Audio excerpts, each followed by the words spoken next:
Bonjour, en ce dimanche, la parole de Dieu nous invite à réfléchir sur l'aspect de prophète, pour devenir prophète à notre tour, messager de la bonne nouvelle.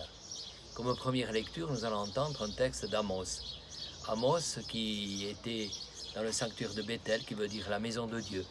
Mais dans la maison de Dieu, Dieu avait été oublié. Et les faux prophètes, à la solde des gens riches, disaient ce que les gens voulaient entendre. Amos rappelle qu'il n'était pas prophète, mais qu'il a reçu cet appel. Et il doit parler non pas de ce qu'il pense, mais de ce que Dieu lui révèle. Nous nous rappelons que le jour de notre baptême, avec le Saint-Crème, on nous a dit « vous êtes devenu une créature nouvelle, à l'image du Christ, prêtre, prophète, roi. » Prophète d'aujourd'hui, en union avec tous les prophètes de la bonne nouvelle, n'ayons pas peur d'accueillir ce cadeau de Dieu et d'en vivre.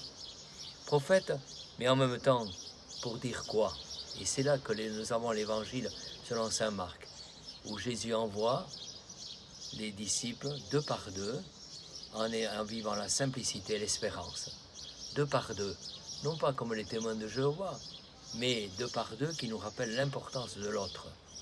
Pendant le temps de pandémie, pendant 2 ans, nous avons moins participé en réel aux célébrations, et nous avons été dans l'admiration devant ce que nous avons vu, regardé à la télévision ou par les réseaux sociaux.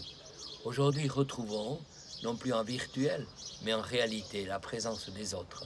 Nous avons besoin des autres pour avancer sur le chemin du messager d'aujourd'hui. Et enfin, messager, mais messager de quel contenu? La deuxième lecture, saint Paul, aux Colossiens, nous dit ceci, que le Seigneur soit béni. En Christ, nous sommes bénis, choisis, sanctifiés, choisis pour être ses frères et sœurs. Que de fois nous entendons, durant la liturgie, frères et sœurs. Oui, frères et sœurs en Jésus-Christ, bonne semaine, bon dimanche, au revoir, à bientôt.